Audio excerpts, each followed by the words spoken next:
Welcome, everyone. My name is Joe Ake, and thanks for tuning into Better Sound for podcast, videos, and streaming meetings like Zoom. My name is Joe Ake, and I'll be your host for this video. Today's session is an overview on how to set up a USB microphone on your desktop computer. We will cover this today on a Macintosh operating system. Look for an operating system on Windows on the same video soon. We will be using the Samson QU2 USB microphone.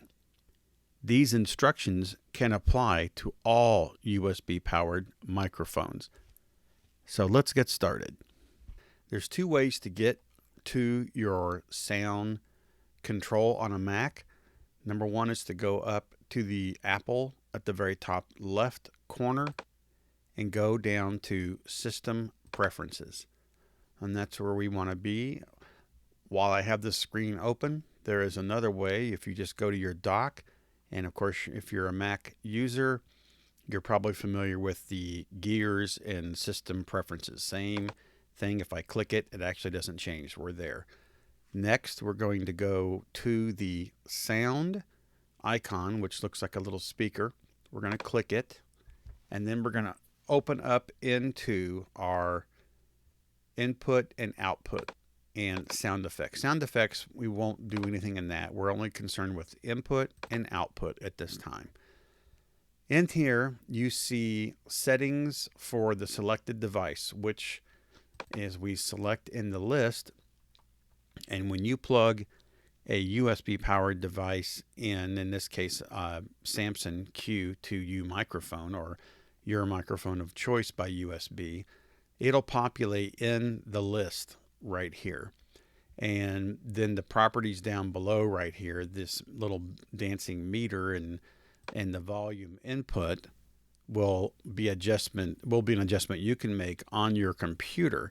Your computer is actually the one that with a USB microphone that is processing the sound.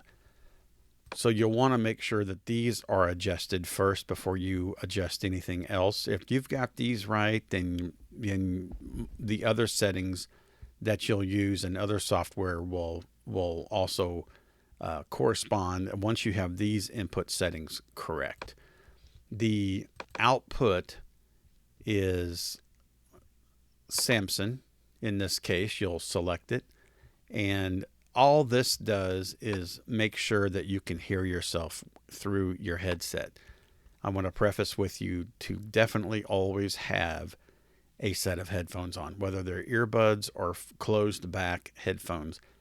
I made mention on the group, and it's on the Facebook group, Joe Ake Studios Productions, about the Sennheiser HD 280. They are closed back studio professional headphones, and they are fantastic. And as you move forward for better sound, you will want to wear some kind of headphone or earbuds to be able to pay close attention.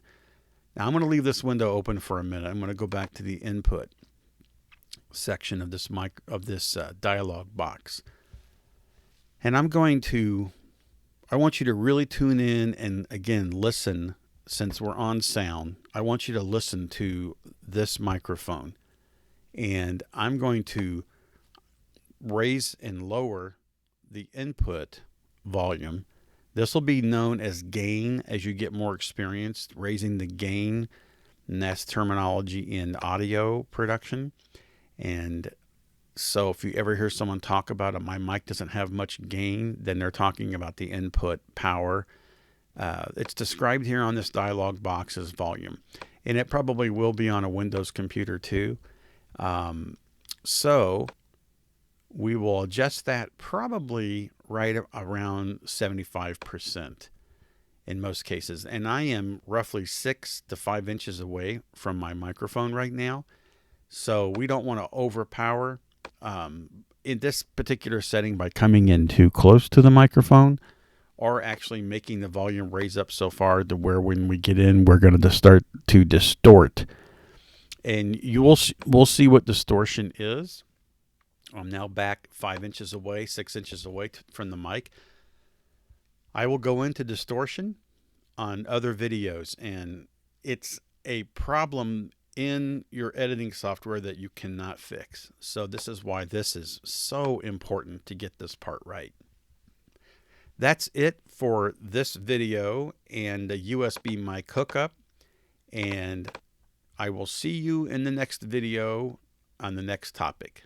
Thank you for joining me today. This is Joe Ake with Joe Ake Studios Productions. We'll see you later.